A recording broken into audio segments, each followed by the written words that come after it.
Good morning. We're back another Saturday with the Watch Dawgs on our Black Media Network. Good morning or good afternoon, Mr. Hall. Good afternoon. What's going on with you? I think we got some familiar faces joining us today. So, you know, we're going to Yeah, talk we about got some elections. So where they at. The other ones are late. Marcus is on time. So I guess he gets all the questions. you get all the Hey, glory. that's what alphas do, ain't that right, Brian? Oh, boy. Jay Jones didn't hear about that. Jay Jones don't understand that. but That's right. So Right. what we have for y'all today, folks, we have and I'm going to do some education and front end for folks. So what we have is we have folks in the United States Senate, Raphael Warnock. We have folks in the Georgia Senate, Derek Marlowe, who's running, and we have folks in the United States Congress who are representatives, and we have folks in the Georgia Assembly, which is our representatives. And so one of the things we wanted to do was highlight and support our candidates who we asked you all to vote for. And we have about 6 different representatives and 1 Senate candidate that we're going to feature today. 3 of them who are unopposed, so we don't want to make people feel like they were slighted. Those who were unopposed, we didn't want to bring them on because they're unopposed. But those who are being opposed, who have opponents, we want to bring them on so that you can hear their vision. And so, like you said, Marcus Thompson, who are you? Tell us what you're running for. I'm Marcus Thompson. I'm running for District 164. That includes South Savannah, Pooler, Bloomingdale, and Richmond Hill proper. Okay. Yes, I don't know if you guys, well, I know you guys are keyed in, but a lot of people may or may not know that the new battleground for a lot of our local rights are going to be fought in the state legislature. And so that's why the seat is so very important. Yeah. And Julius, part of oh boy, all rise. I got him. All rise. Brother Marlowe, how you doing? Brother Marlowe, they say alphas be on time. I don't know what the signal's doing, but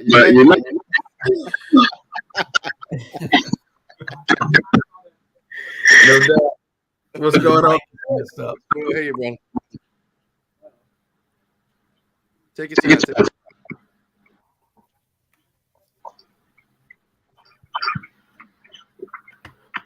It's like you're having some feedback from another.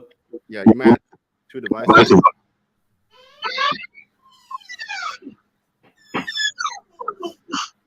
Okay. We're going to mute you while you're handling that. Marcus, you could go ahead and tell us a little bit about your vision and what inspired you to run for this position. Excuse me. Well, basically, the bottom line is the people are what inspired me to run.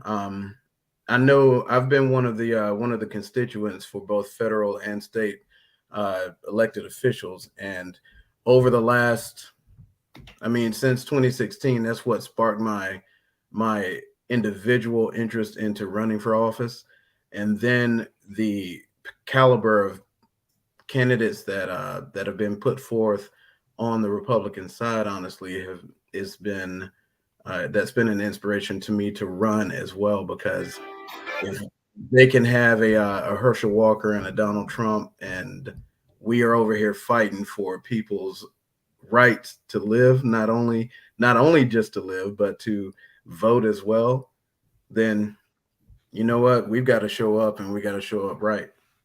So, but my vision is greater healthcare, better jobs, and better education.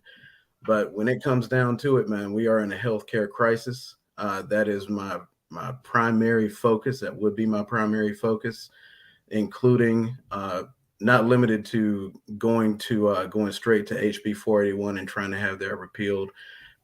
Abortion is healthcare. I feel deeply about that, and the fact that there is an assembly that is mostly filled with white men making a decision that takes away a woman's right to control her own body, that makes me a little bit nauseous, and I would fight to reverse that first and foremost.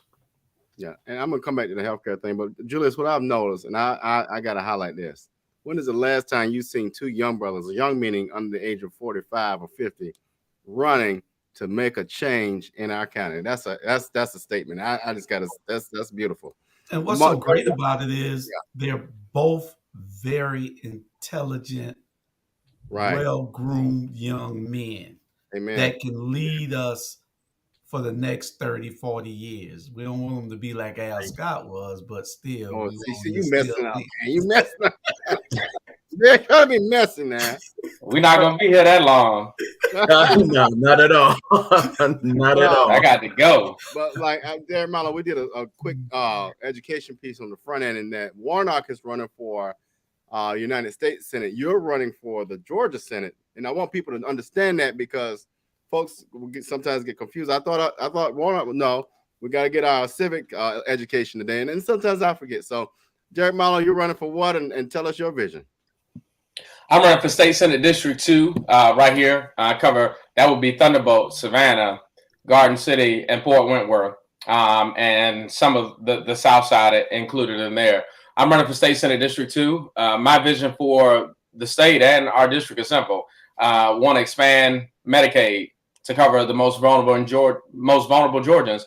I want to decriminalize traffic. Most people don't realize this, but the state of Georgia is one of few states where traffic is a criminal offense. So if you miss court for a speeding ticket, a warrant could be issued for your arrest and your license suspended. If you got stopped in another county, you'd be arrested for driving on a suspended license and an unpaid speeding ticket. Traffic is criminal in the state of Georgia. We need to decriminalize traffic. Working on solutions for affordable housing and what that looks like, with the state creating an affordable housing trust and funding that through some additional revenue structures. If that's an additional tax to short-term vacation rentals, Airbnbs, to fund that affordable housing fund. That's something that's on the table that I'm considering, because many of those Airbnb short-term vacation rentals are taking away from the available rental market that exists. So we want to address that. I'm a big proponent of ending juvenile life without parole, JLWOP. This past session, we couldn't get a bill out through the committee process, but we're going to be working to reintroduce that, as well as raising the age. So on each of the fronts, I'm addressing healthcare, affordable housing, criminal justice reform, and a couple other issues related to needs-based aid, supporting HBCUs in the state of Georgia. One of the things that I've been tracking closely is the state of North Carolina, South Carolina, Virginia, and I think either Alabama, Mississippi have all sued their states and won lawsuits.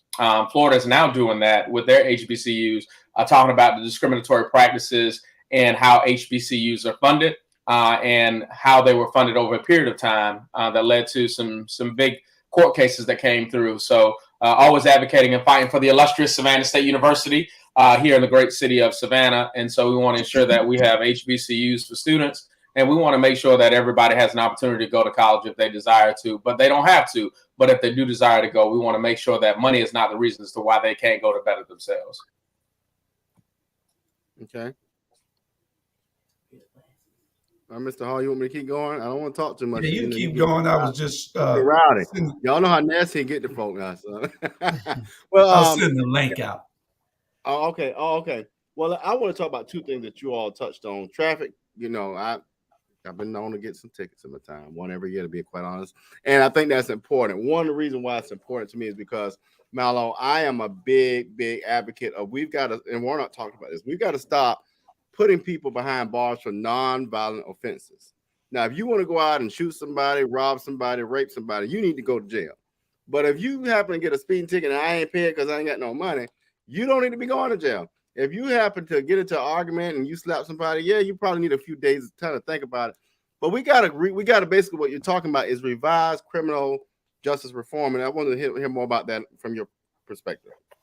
So absolutely. So decriminalize traffic. If you can't pay the ticket today, a lot of these folks end up on probation, and probation is pay to play. So then the probation folks get to add a supervision fee, put them on a 12-month probation for a fine that they couldn't pay, and they have to pay the fine plus the supervision fee, plus all the other ancillary fees the probation tax on. Now, what was $300 just turned into $3,000 just like that. And it is almost like a pyramid scheme. If I couldn't pay the $300 today, and you give me probation, and you say, I'm going to put you on probation for 12 months to pay it, well, guess what? That probation means what? If I violate, if I have another thing that happens, you could violate my probation.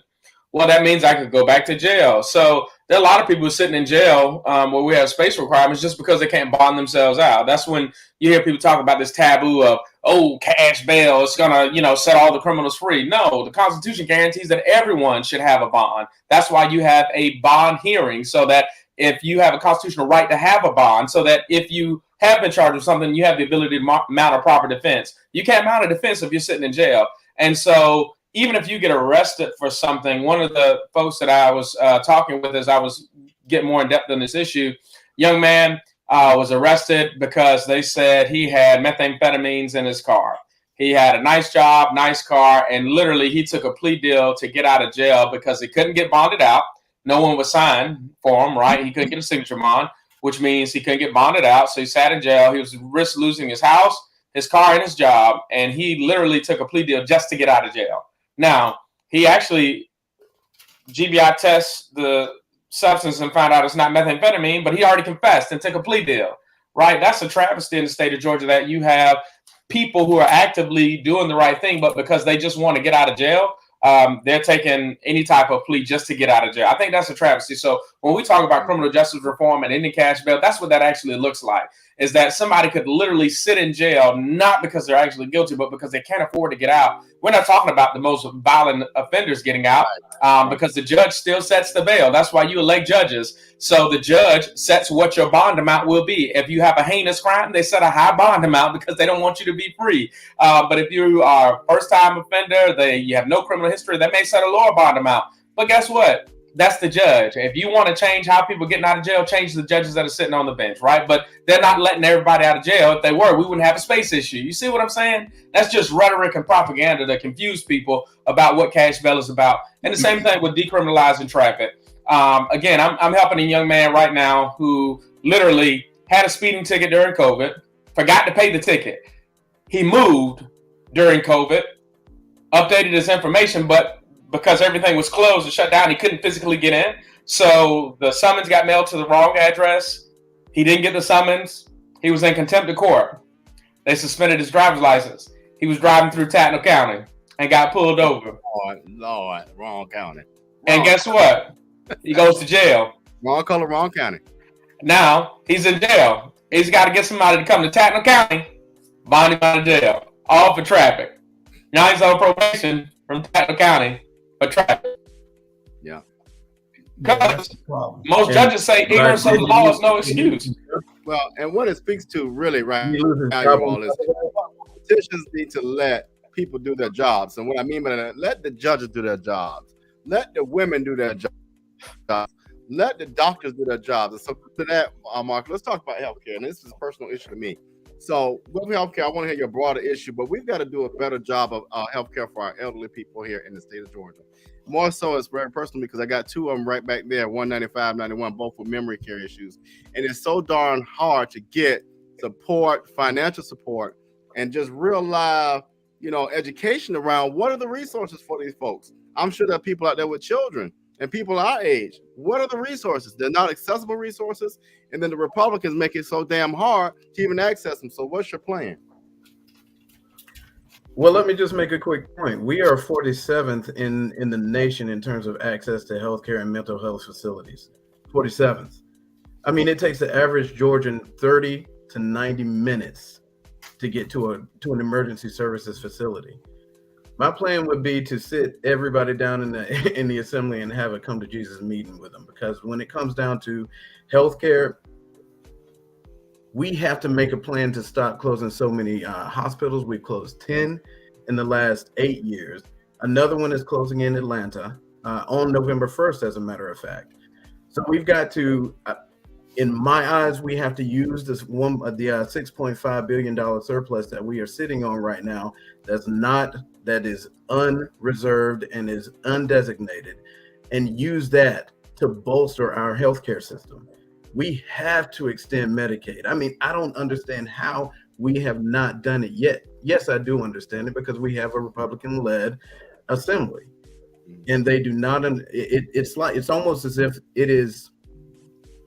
If it's for the people, if it actually benefits individual Georgians, not necessarily a large organization or a large employer or businesses, it falls by the wayside. I was in a forum not too long ago where my opponent, Ron Stevens, said that we have incrementally increased or expanded Medicaid.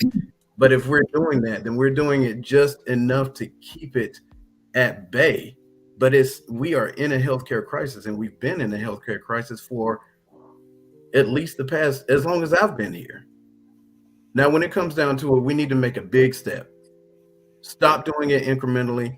And Derek, I know you are in the assembly, so you've seen this firsthand. We need to extend Medicaid today, period. That's $3.4 billion right there. So if you add those two together, we're looking at $10 billion that we are just we're not doing anything with. Mm-hmm. Why? So I'm gonna tell you why. We have this fantasy in Georgia about people are lazy and that they want a handout and that people don't want to work. Well, for what RG just said earlier on the show, that he's got a mother and father, 91 and 95, right? Well, I would consider if you had to leave your job because you couldn't financially take care of both of those parents, you had to become the primary caregiver every day, 24 hours a day, right, 7 days a week, nonstop.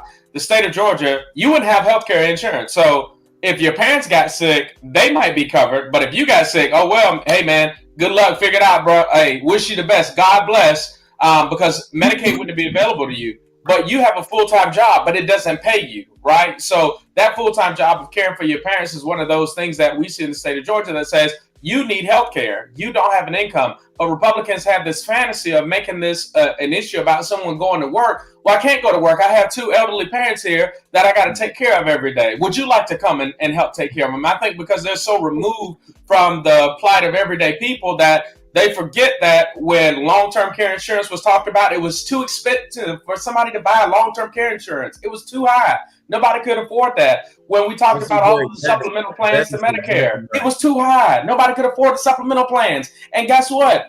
If you didn't buy them then, you can't get them now. So, again, that's the issue that people fantasize about, this right to work.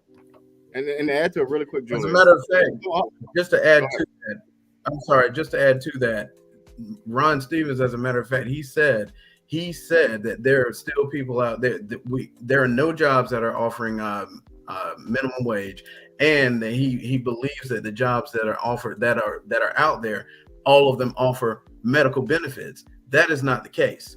When you get a job in Georgia, it is not guaranteed that you're going to get medical coverage. You might have the ability to elect it, but medical coverage in a lot of places and a lot of small businesses and medium-sized businesses are way too expensive to elect. So if you go in and getting $30,000 a year, your medical benefits may cost a third of that, and that's untenable. But let me go back to this. Not just to mention that thing. I just thank God that I have a sense of spirituality. But you imagine this: you tack on what you just said, Derek, and then you tack on this. How many people in any situation have the opportunity to change the undergarments of their parents every day? That's a whole mental health piece. So we've got to address that too. I just thank God that I have a spiritual being about myself, because when you take that on to all the other things you do in life, you got to really, really come to grips with it. This ain't what life's supposed to look like, but you got to get it done. So Ron Stevens comes to this from a space of privilege and ignorance. And so I won't go any deeper because, he already hates Julius, and he's going to hate me by the end of this show. Go for it, Julius. You don't even know me. Well, he don't know me. Well, I one of the things, I got two things. One of the things is perhaps Representative Milo can help us with this. What is the number needed to flip the Senate and the House? Well, I know the House like the back of my hand because that's where I serve currently. In order to flip the House, we are at 77 seats.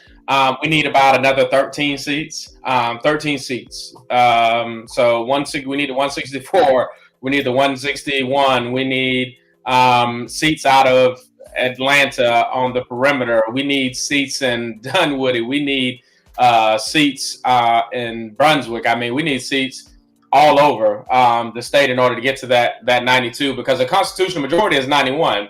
If you give us 91 seats in the House, you're going to have some people that flip party, because there's power by being in the majority. And so there's some old Democrats that flip to be Republicans because they're the party in power. So if you want to be effective and able to go back to that home district, you got to have some success. So if we were able to flip the House and get 91 seats, pick up another about 13, 14 seats, we'll be good.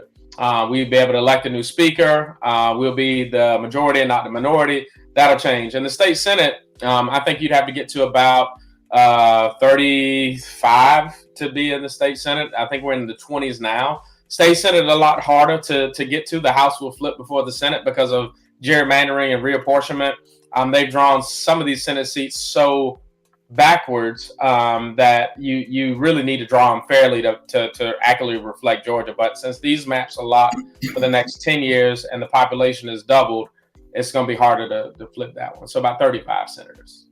Okay, now this is something I have for both of y'all, because I ran into an incident this morning, and one of my things when you're running for office is GOTV. We got to get the vote out, and I had a call this morning from a young man, 25 years old, that I mentor. And he said, who do I vote for? Should I vote for Herschel Walker? And I said, huh? He said, aren't they just trying to defame him and sully his name? I said, no, they're telling the truth. He's an idiot. He's dumb. I said, no, they're telling the truth. He's an idiot. I said, don't vote for Herschel. He said, well, who do I vote for? All these candidates that I saw on the sample ballot, who do I vote for? I say, vote for everybody with a D by your name. I said, I don't have time to tell you all of it now. I said, but vote for everybody you see that got a D by their name. And he said, okay, I got you. He said, I say, but this is the thing. These young people are not engaged. They're not paying attention. And we want them to vote, but how do we reach them? We got to be able to reach them. There are all types of programs out there, but see, we can't count on just one, like 100 black men. We got to be able to reach these kids that are out in the streets also, that still have their voting rights. We got to be able to reach all these young people that Fair Fight and People's Agenda and APRI and all of them, they had massive voter registrations throughout the state. Millions of people have been registered to vote now. New people on the rolls. How do we reach these people and get them to go vote? Just them signing up. That's the registration. We got to get the education and the participation now. So if y'all got any answers, y'all can tell the audience, please do. Well, what I do is the only way that you can really do that is connect with local groups. I mean, there are people that are on the ground that are not always in the spotlight, that deal with everyday Richmond people that live in Richmond Hill, people that live in Pooler, Bloomingdale especially. Bloomingdale has more Democrats than anybody knows of.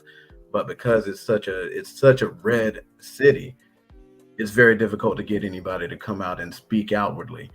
But I try to get in contact with people that are just on the ground there. That's, in my eyes, for my campaign, that's the best way and the only way that I can. Well, you need to add to that, because we're going to go to a commercial break next. So I absolutely try to reach younger voters, but I think it's all about each of us that have a connection with people. So literally, because I'm plugged in with the electorate, people call me and say, Derek, tell me about these folks. Who should I vote for? And literally, I send texts out with your information in it, Marcus, my information in it, Margot's information in it, because I know I have a network of people, that will vote if I ask them to go vote. But I got to ask them to go vote. And since I know who they are, I think it goes back to us. We know who those low propensity voters are that we know that we got to talk to and cultivate. But if we don't talk to them, we know who they are. Somebody else may not know who they are. They may not even show up in, a voting system. They might not get a piece of mail. They might not get anything. But if we challenge them, they'll show up and vote. I just did a thing with collegiate students at Savannah State with their NAACP 2 days ago, nonpartisan forum, talking to the students about voting and talking them through how this affects them, because everybody thinks it doesn't affect them. That's the biggest issue I find in getting young people to vote. They say, oh man, I ain't got nothing to do with me. I'm good. True. And then I say, well, let me talk to you about that. Okay. You talk about women's health care. You said, oh, that don't affect you. I said, well, in the state of Georgia, you're going on child support as soon as the child is conceived, after the heartbeat is detected, right? The fetal heartbeat. And we'll talk about that later. And they were like, what do you mean? I said, oh, yeah. I said, yeah, you got to pay child support, buddy. And if you don't pay and the state pays for that child, they can come back and get that money from you, right? So the state pays in Medicare, Medicaid, they're going to come back and get that money from you. And he was like, no. I said, oh, yeah, they trust me. He was like, I didn't know that. I said, oh, yeah. So these are just things that when people don't think it doesn't affect them, it does. And they have to really plug in, and we have to just walk them through the process so that they know how this affects them, because nobody's telling them how it affects them. They just think it's one side and ain't got nothing to do with me. I'm good, until you tell them how it does affect them, and how your grandmama won't have health care, and how your sister, if something were to happen, her doctor may be very religious and decide he won't give her an accurate medical diagnosis, which we know is happening to Black women 5 times more than anybody else. And in fact, that's why motherhood mortality rate is so high for Black women, is because we're oftentimes underdiagnosed and misdiagnosed. And so when you make it plain like that, folks can pick it up and say, okay, I see where you're coming from. But we all have a duty to tell the younger folks to vote. But then it's not just younger folks. We got to tell the old folks they can't stay home. I talked to a lot of older voters who said, baby, I done did that. Y'all got it now. No, we don't have it. We don't have it. I need you to go vote. We ain't there yet. Just give us a couple more years before you give up. Come back out. We get you to vote. That's it. All right, gentlemen, we're going to hit a quick commercial break, and then we'll be right back. Hold on.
All right, you got it, Julie.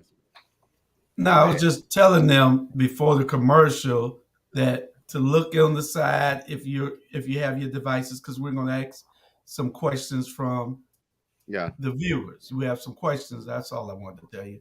We had a couple that we wanted y'all to answer. Here's one from John and Chuck. They were talking about, and I'm going to combine them. So John offered it, but then Chuck added a little more context. It seems like we lose the law certificate in January. Basically, would you all support the municipal option sales tax? Whoever wants to answer first, go for it. So the most, I support most. Most is the municipal option sales tax. Is basically is a penny tax that municipalities can add to basically to their visitors and people that come inside of the city. One of the most effective most in the state of Georgia will be the city of Atlanta. Atlanta operates the most. And I think DeKalb operates a host, which is a hybrid local option sales tax that they have there. So Atlanta's most works very well, but they're going through loss negotiations as well in Atlanta. I think municipalities provide more municipal services than what our county counterparts may provide. I know the people from the county are going to say, hey, We do great work. But when I look at, the investment and the return on investment, when you look at the people who are paying for that, I mean, the city of Savannah single-handedly invests a significant amount of its revenue in tourism. And because of that, we've been able to enjoy all of these splashes. But residents of the city of Savannah, I'm a city resident. I live in the city of Savannah. I got to deal with tourism. I have to deal with tourists. So for me to see another municipality like the county take a larger share, when I got to deal with the tourism, to me, I find that a little more gut wrenching to have to look at, because if the city loses the lost negotiations, then that means that they're just going to have to raise the millage rate, which will affect people like myself who are property owners in the city of Savannah. So I do support most. I think it's another unique sales tax option that exists that you can engage in. And it's just the 1 penny tax, but that 1 penny tax goes to primarily support infrastructure, I think, in waterways and sewage and things that those people who come into the city that don't live there impact. So I support the most, and Richmond Hill or Bryan County has a SPLOS as well. And so, but the thing is, the majority of the people support it as well.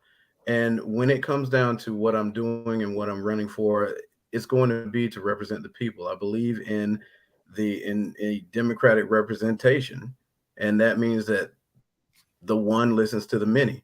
So if there's going to be a vast majority of people that supports this or supports that, I'm definitely going to take a serious look at it, and I'm not going to listen to the minimal or the small groups or the loudest groups.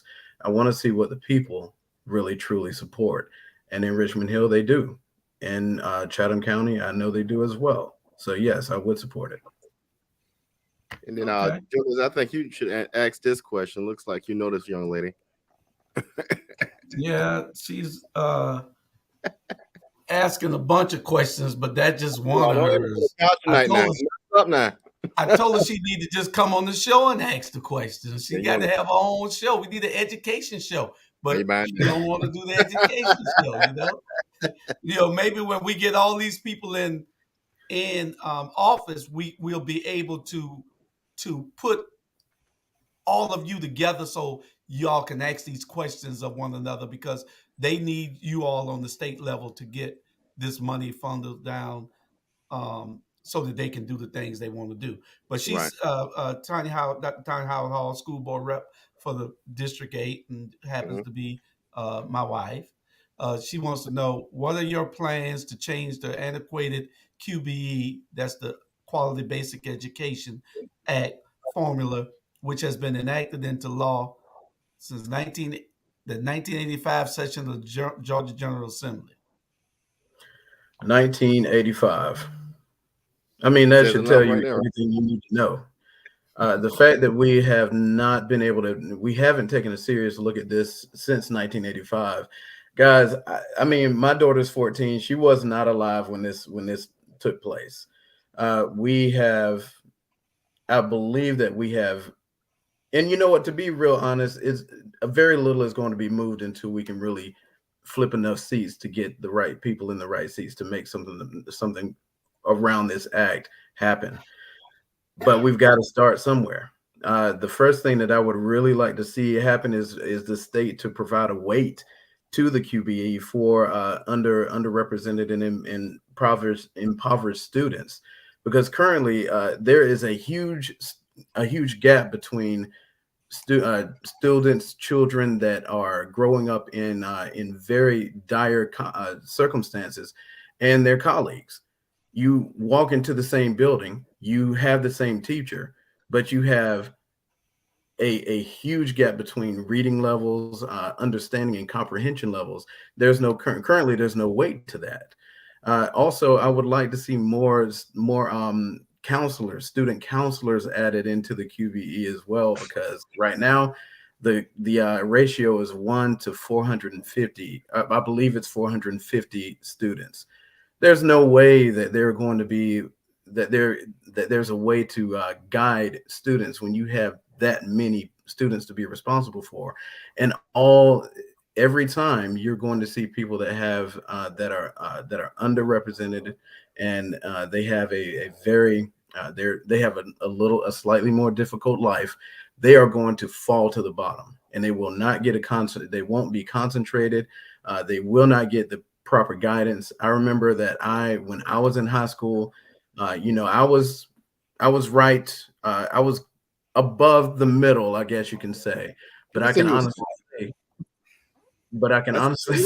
we got it. Well, my guidance counselor, honestly, she honestly helped me in ways that I really. She saved my career, to be quite honest. I was going to make just a crazy decision. And it was my guidance counselor that really pulled me out from making that decision. And I did go to college, and I'm the man that you see before you today. But we've got to take a serious look. And again, until we get those seats flipped, we're not going to there isn't going to be much in terms of modification, but it is on my plate. It is one of my priorities to keep arguing and fussing and yelling about in the assembly. And if we could, we're going to kind of condense this answer, Derek, and then what we're going to do going forward is kind of do one question per candidate. So, Derek, if you could answer this one, we'll go ahead and move forward. Yeah, absolutely. So let's talk about the quality basic education formula. This is how rural Georgia benefits over the more metro cities. So you have your FTE, which is your full-time equivalency. You get your full-time equivalency. You get salaries and operations, right? Then you get how much money you would be allocated in QBE.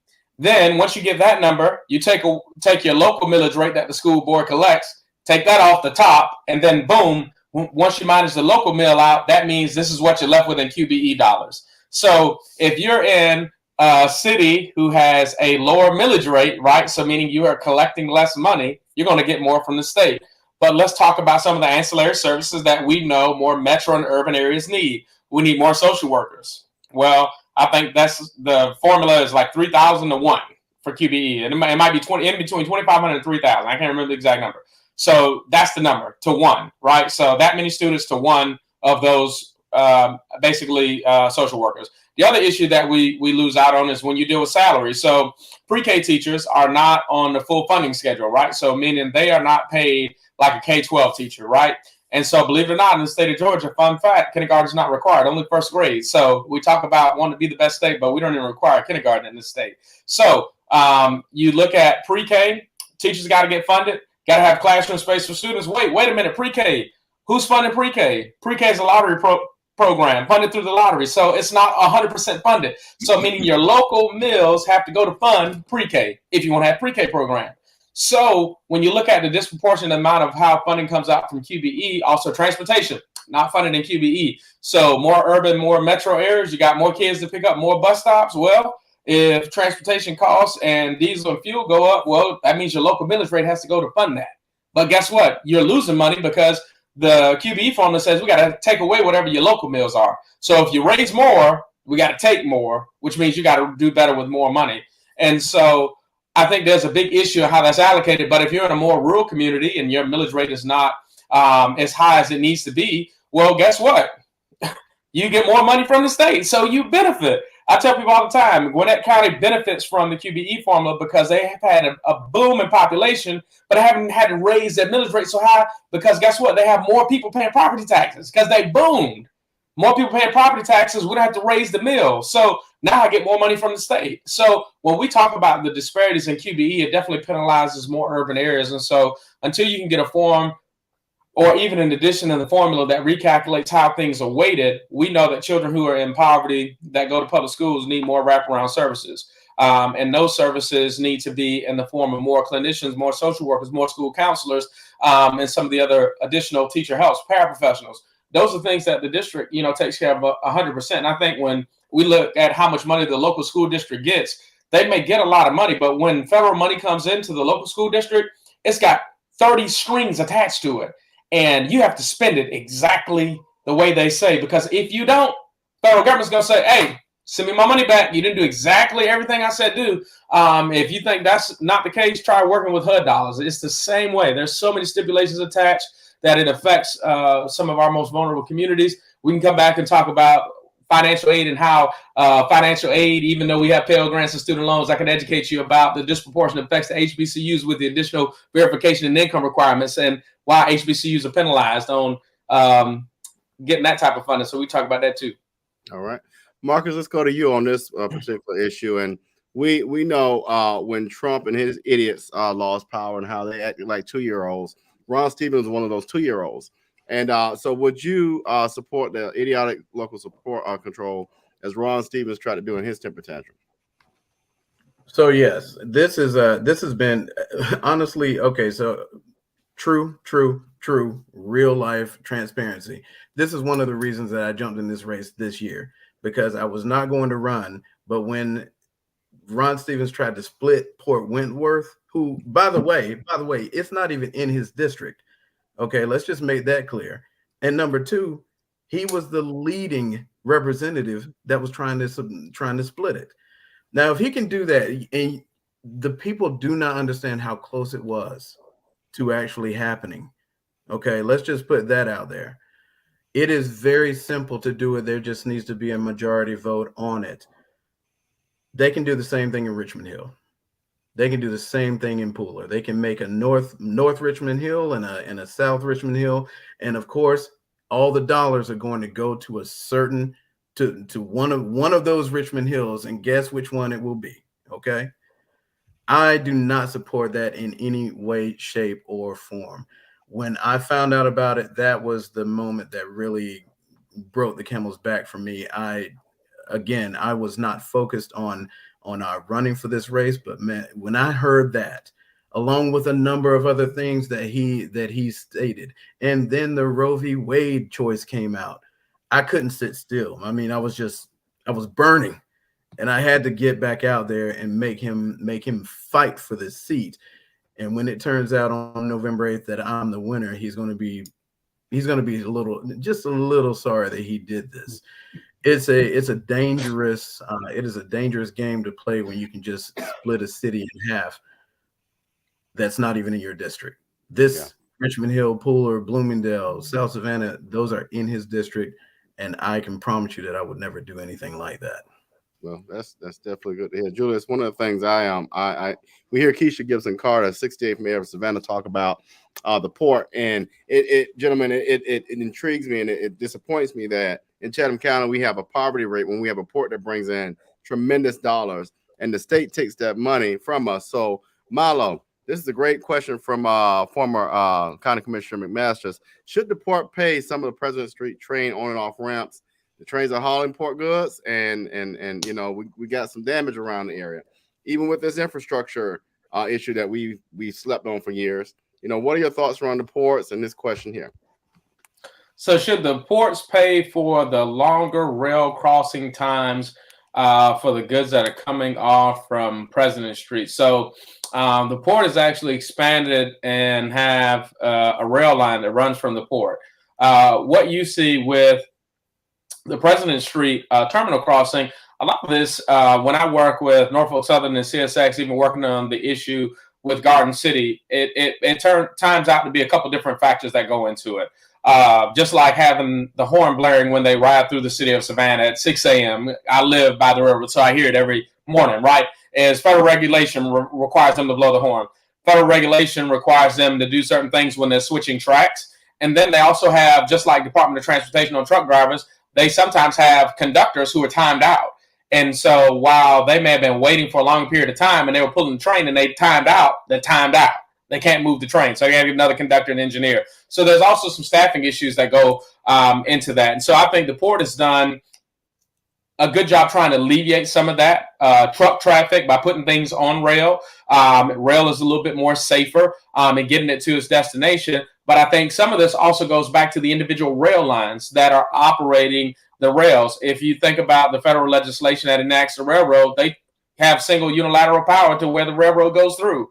They have a railroad police department, and they have jurisdiction to wherever the railroad goes. So until you roll back some of the federal regulations that allow railroads to operate the way that they do, no municipal or state government can do anything to really slow down the railroad. In fact, I put a bill out my first session with my colleague out of Atlanta, requiring the railroads to disclose when the trains are going to be running. And we were met with intense opposition on that because the rail lines also compete with each other.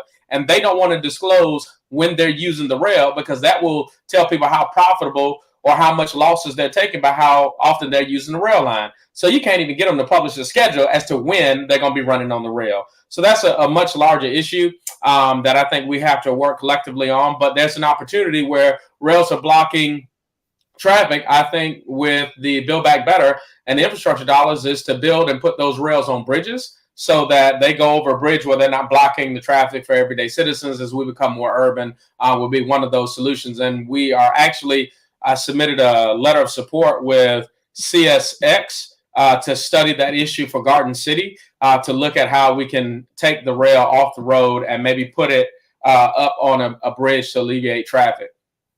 Yeah, that and well, you will inherit both of those problem areas.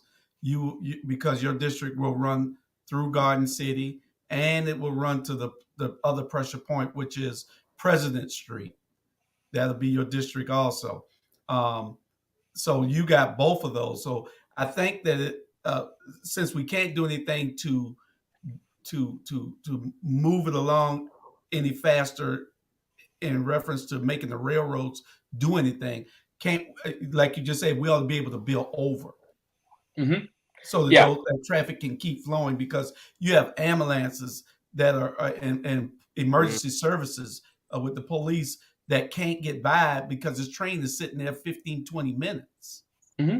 You know, so it's a real problem. And then I saw that the other day that they said it's 5 years before it gets built. So the letter I just sent out was the Railroad Crossing Evaluation Program cost for the Multimodal Community Improvement Project, and it's the CMCIP. And basically, this is looking to improve the engineering at 11 railroad crossings here within our jurisdiction. And so we're asking for municipal support as well as state support and federal matching funds to be able to take this on. And so this would eliminate a burden on residents and businesses by, opting in on this. So this is kind of what I'm doing. I'm not even state rep for Garden City, but, here's my letter. I'm already working for Garden City. Even when I got elected, I've been working with Natalie Morris and Riga Lasser out there to address those railroad issues right now. And I think we can get there. I think it's going to be a process to get there. We can't turn it around overnight. We didn't get here overnight. So let's get the study out there. Let's find out what our options are. Let's get the matching money and the funds on the table to be able to do it so we can address that issue. Okay. Awesome. Let's see if we got another question. John wanted to know earlier, why is Atlanta the only place that was allowed to do this? It was an emergency approval. No, Atlanta's had most since the 2000s when they put it on the ballot. I tell everybody, when you look at legislation, it is the city of Atlanta and the rest of the state. Atlanta comes to the forefront and has some of the most investment from the state goes to Atlanta because they invested in Atlanta. That's why Atlanta is the metro city it is today. That's because the state has continued to invest. And so when I go to Atlanta, I tell everybody, I love my colleagues on the Democratic side that are from Atlanta. I think they're great people. But when it comes down to the city of Atlanta versus the rest of the state, them and I see totally different about different things, especially when it comes to intermodal transportation. The state, funds MARTA single-handedly. Right. But when I talk about intermodal investment in public transportation outside of the more metro area of Atlanta, I'm fighting for Chatham Area Transit in Savannah to get more funding so we can have regional transportation. Right. But guess what? That money doesn't come out of Atlanta. It goes back in investment and transportation in Atlanta. And that's a big issue in the state. So Atlanta has the most tax because they've had it for the last 22 years. And the voters keep putting it back on the ballot. I think it was passed when the federal government passed the Clean Water Act, and the city of Atlanta had to opt in and spend the money, but they didn't have enough money to do it in their watershed. I mean, even today, the city of Atlanta has the highest amount of unpaid water bills of any municipality. In fact, they're actually making people pay their water bills now. So that most tax goes to fund that water investment. Okay. All right. Well, Jules, you want to hit another commercial break and we come back for about another 15 minutes, I guess. Yeah, we'll hit the last commercial. We'll come back with more questions from the audience for you guys, and we'll get this done. All right. Let's do it.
All right. They ran. Where did y'all go? Come back. There you go.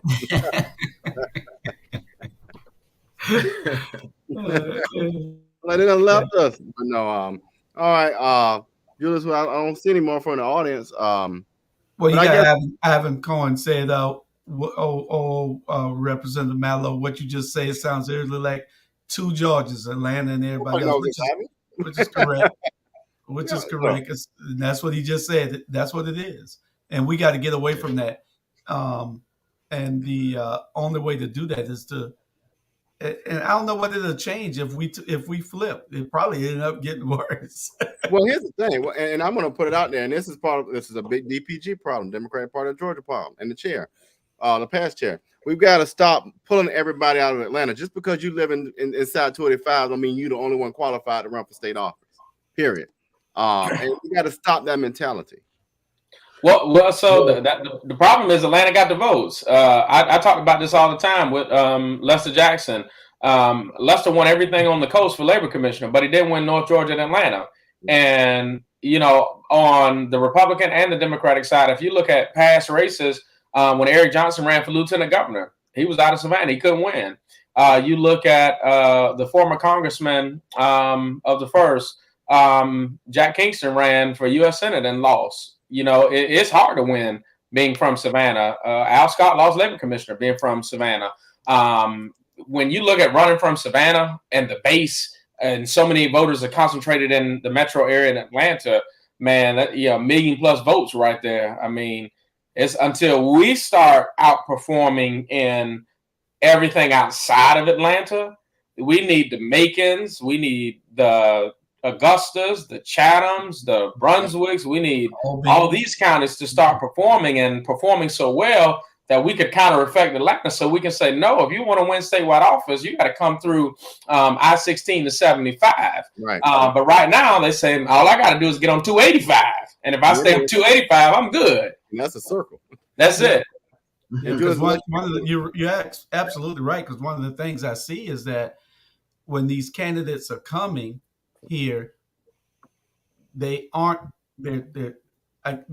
coming just for show, it seems, because they're still rallying the people that are already with them. You have to go out and get these people, like I said earlier, who aren't engaged. These are the people, these are the difference makers, because Chatham and in this area, we're going to vote blue. So you have to go and get those people to push that number up to make that difference. If they left 70,000 votes on the table last time in this area, that was enough for her to win, the last election. And until they come here with a seriousness to understand that include everybody, because they're leaving people out. Believe me, I know they're leaving people out who can make a difference. And then you don't want to piss those people off, because then they're going to sit back. And I know several of them who are sitting back and not doing anything, period, to help, because they feel left out. And the thing is, they got to come here and include everybody and not just be in a tunnel, But that's just I think that goes back to it goes directly back to leadership, not only in the state party but locally as well. We have, as leaders, you all know that we sacrifice. and we do the duty, whether or not we have time for it, whether or not our family enjoys it, whether or not we want to do it. We do it because it is what the people need. That is what is required of a leader in this area, in Atlanta, and in the state of Georgia. And when it comes down to it, we've got to consolidate the leadership in Chatham County. We have to, period, point blank. And when we consolidate leadership here, Atlanta will have no choice but to take notice, period. That's correct. And until we do that, it's going to be the same story. Yeah. So as we shift gears and go do a different angle, I know that you both raised some really critical pieces earlier on that we may have not covered. So what would be each? Derek, what would be that one thing you wanted to talk about that we have not discussed? And then same thing for you, Marcus. I mean, you know, we've discussed a gamut of issues. Actually, I don't think it's the one thing that I want to discuss because I love talking about public policy and how it intersects with legislation. That's kind of like one of my shining stars when we have these type of conversations. I would say this. I want to talk about why someone may ask, why don't we see the change that we want to see immediately, or why don't we get this, and this? And I want to talk about the legislative process, because I think a lot of people don't realize that it takes a lot of work to get a single piece of legislation passed. In fact, you have to not only move through the committee process and get out of committee, and in the Republican-controlled legislature, you got to convince a majority of Republicans on the committee that your bill is a good idea. And then you get out of committee. Then you go to the Rules Committee in the House. And then you got to make it out of the Rules Committee. And you got to come out structured, modified, structured, or open. And those are the rules for debate on the House floor. If it's modified, they've modified the bill and the debate calendar as to how it can be debated. If it's structured, it's a time limit on it. If it's open, I mean, we can go all day and debate this bill. Ain't no time limit on it. And so now you get to the floor of the House. The Speaker has unilateral power. He also can call bills in any order, and he doesn't have to call your bill, and he can skip your bill if he wants to. And then if you're lucky enough to pass a bill on the floor of the House, you got to wait till a crossover day to go to the Senate and do the same exact thing over again. Now you got to convince a committee in the Senate, this is a great idea, we got to do this. Then you got to get out of the Rules Committee and the Rules Chairman, you got to convince them, hey, this is a great idea, I need the Senate to vote on it. Then you got to get it to the floor. And then you got to hope the Lieutenant Governor calls your bill for a vote and that they don't suspend the rules and go out of order. And then you hope that after you do all of that, it makes it to the governor's desk. And in 45 days, if he doesn't sign your bill, it will become law. But in those 45 days, if he vetoes it, you're back at square one again. So this is the legislative process, right? This is how the sausage is made. It's not as easy. You got to work like hell. You got to make friends across the aisle. Sometimes you got to ghostwrite and add it on to another bill, find a writer, try to do all this stuff to pass a bill. And you would say, Derek, it should be easy to do this. It's not. It's not easy because you got 180 personalities in the House. You got 56 personalities in the Senate, including your own, because sometimes I don't even like myself. So I look at my shadow like it's moving funny some days. I appreciate that comment. So when you look at it and you're honest, I mean, there are days I don't like myself, right? I don't like myself some days. I get frustrated myself. So looking at all those people trying to make it happen, it happens. And some days it happens and some days it doesn't happen, but you got to keep working. You got to keep working on compromise. And I think that's one of the biggest things that I will say that we've lost in the legislature and even in the community is the ability to compromise, because we either want it all our way or they want it all their way. And we won't come to the middle and agree on half and half. My grandma always used to say, half a loaf is better than none. But folks have made this mindset that if I ain't getting the whole loaf, then the hell with the loaf. And that's on both sides. That's Republicans and Democrats. And I would say Democrats are more amenable to work with folks than Republicans are. They really have entrenched themselves in it's either the whole loaf or it ain't nothing. But I can fight another day if I can get half of it today. Then I can fight to get the other half tomorrow. What I can't fight is when I'm not in the majority and I'm fighting for a half and they really only want to give me a slice of the bread. And really not even a slice. They want to give me the end of the bread. If y'all from Savannah, we call that the bunkie piece of the bread. They want to give us that piece of the bread. And so that's the piece of bread they really want us to have. And so you fighting, and then you try to explain this to folks, and they're like, well, hell, you ain't did enough. I'm like, you see the grants I got? It's not because I wasn't up there sitting there. You see my office? I mean, all this stuff in here. It's not my paper. This is legislation. We're working. We're trying to figure out a system or a way to do it. And then folks say, oh, you ain't working hard enough. And that's probably one thing I would say that we haven't talked about is that folks don't know how hard you got folks working to really make a difference and a change. And sometimes we got our behinds handed to us, but we still go back and try it again. Yeah. All right, Marcus, what's your drop? That we need to talk more about that, Derek. I agree. That's the fact that it takes so much to get so little done. People don't they really don't see what's behind the scenes. Even being a candidate, to be quite honest, there's so much on the table that nobody ever sees. I think it's very important. I think we kind of talk around this in the national setting, in the state setting. We have lost relationship in the ability to nurture relationships and conversations, and I think that has been to the detriment of the individual Georgian. Derek just said, you have to make friends across the aisle. You have to.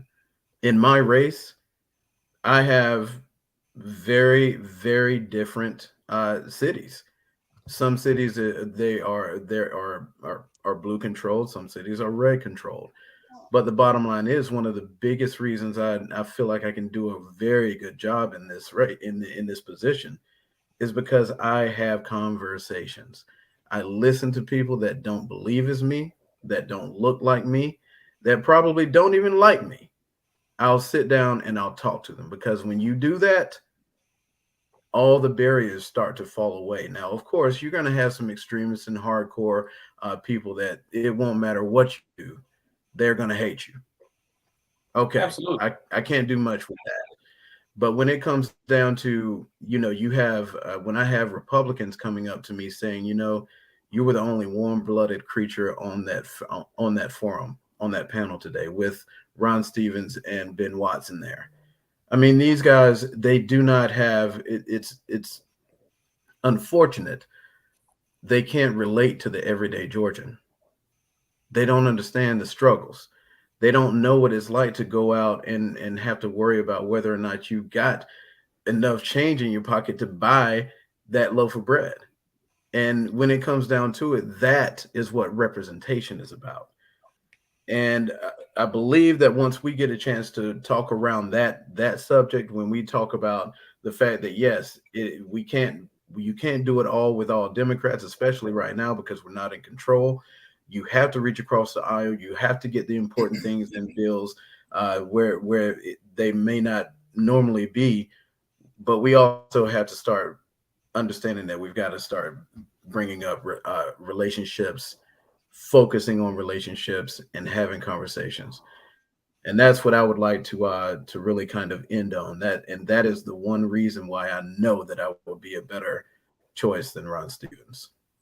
Hey, Marcus, you ever seen somebody rich go steal groceries out of Walmart? I have seen a number of rich people judge those people that are doing that. Exactly, because you don't know what it's like to be poor until you've been poor. And if you're wealthy, you can't identify with poor people stealing groceries because you've never had to steal groceries. So when I talk about crime and shoplifting, I was in county commissioners meeting the other day, and I was listening to him talk about the shoplifting and what does it look like and what does everything entail. Again, most crimes are crimes of poverty, right? Or crimes of passion. And then you have some violent crime that exists. But until you really deal with the root cause of poverty and the stagnant loss between the wealth gap in this community, in this entire state, you're never going to see what it's like for this person to go to Family Dollar and steal hot dogs and bread to feed their family. It's a big issue. Jay Jones, what's up, Bubba? Hey, y'all right? George J. Jones is in the house. How you doing, man? Oh, there you go. You're back. So for the first time ever, ATR has, of course, the first fam, a Sigma, and I guess those cues. You better be glad we went overtime. You better be glad. How you doing, Jay? But no, really quick, Julius, what I'm glad to hear is we got 3 young brothers, and y'all gonna have a partner down here on City Council next year, and we're gonna get some stuff done. And that's part of what I want to say. What we have to do, and you know, this is a call to you two, especially, and to Jay and to Robert and to everybody that's going to be on all these elected positions. We have to build a machine. If we build the machine, then nothing can be penetrated. If it's well-oiled, a well-oiled machine can do anything and make the changes necessary to do what's necessary for those people who put you in office. See, when it's not selfishness that everybody is out there practicing. Right. There's a lot of people practicing selfishness. Right. And what egos and selfishness. Elected by the people, right? And we got to get those egos out the way. And what we have to do is sit everybody in the room, call a meeting. If they don't show, then we call them out. But we have to be able to put everybody in the room and say, we about to work. What do you need? I need to know so I can see if I can make some deals here in Atlanta to get it done. You know, right. And that's what needs to be done. I don't see it. No, I know a lot of people tell me all the time, "Oh, we talking." No, we need to see y'all talking. Yeah. We need to see y'all talking. That's what makes the difference, because then we are motivated to help you if something isn't getting done. Right. You don't need to talk behind closed doors. You need to talk so we can see you, so that we can come out and help you. We got to start letting everybody in the room. Everybody got to come in the room. And we're more powerful together. When we're operating outside of each other, we're weak. So and I agree with you. An example of that, honestly, if we had a conversation at the state level, in the Senate and the representative, T-SPLOS wouldn't have an issue right now. T-SPLOS would pass, and we would have some real, solid, sensible projects, right? It's probably not going to pass. Everybody knows what's going on, and there's no education around it. So that's just an example of how, if we will collaborate and we work together, we can have things done. So, gentlemen, really quick, what are your last? Oh, there goes 68. What are your last statements? And we're going to sign off until next week. Marcus Thompson, what's your last statement? Last statement is, my name is Marcus Thompson, and I'm running for District 164. This is an election about choice, of course. But you have, if you have a moment, go back to the WJCL forum about 3 weeks ago. You will see the difference between myself and Ron Stevens. One of the things that I would implement when I'm in, that I would put forth, is that everybody that is an elected official would need to go through poverty simulation, so that they can at least live a simulated life in the life of a person or family that lives in poverty. And that way we'll be able to at least acknowledge that they can relate on some level. I believe that our best days are in front of us, especially with people like Representative Derek Mallow here. I think that if we can get people out, and if we can get people to vote, then we will always win. So I hope, and I'm asking for your vote, Marcus Thompson for District 164. My website is electmarcusforus.com. Please come out and visit and find out what I'm about. Well, let me thank ATR, Julius Hall, Dr. R.J. Bryan for the opportunity to come on your platform, share with your viewers today. Most importantly, I'm asking everybody for their vote on early, or November 8th. You can go to www.derekforgeorgia.com. Connect with me on policy platform, any of the issues that I talked about that are state issues, and let's have a conversation about it. I tell everybody, we might not agree on everything, and in fact we might disagree. I just pray that we're not disagreeable where we can't work together, because you can disagree with me on something and we can still work together. We got to end the divisiveness that exists in our community, where if you don't support one thing that I'm supporting, then you just throw me out the window. Because the people who know me, my constituents will tell you I represent them and represent them well. And I'll keep fighting for them in the state Senate. So I ask everybody to vote early on November 8th. Vote Derek Mallow to be your next state senator. And I'll keep working and keep fighting for you every day. And Marcus, I want you to know, we both make the same amount in the state legislature, $17,346 a year. I mean, we're going to break the bank with that salary. So I know a lot of folks say we make $100,000 doing this. It's $17,346. Let me get 5 out. Man, I can't tell you how many times I heard it. I'm in it for the money. I was like, bro, what are you talking about? Ain't no money. Hey, they said it all the time. Say, don't you make $100,000? Well, man, you go to Exactly. go to Chick-fil-A, make more than that. All right, gentlemen, we got this chat popped in. Jay Jones, can you hear us? You don't hear us? Jay at homecoming, man. It's Shaw homecoming. Oh man. It ain't homecoming like Savannah State, but gentlemen, y'all get to see Jay Jones. What area is he running for, Julius? District 1. State Senate 1. Okay. So y'all make sure y'all support Jay Jones if you're out in that area. And we're gonna see y'all next Saturday, same time, same place. And next week, Julius, I got a shout out for somebody, and you know who I'm coming for next week. You close that homeless camp on President Street, Little Cassim Reed. Look for me next week. We'll see y'all. Thank y'all for having me.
I like that.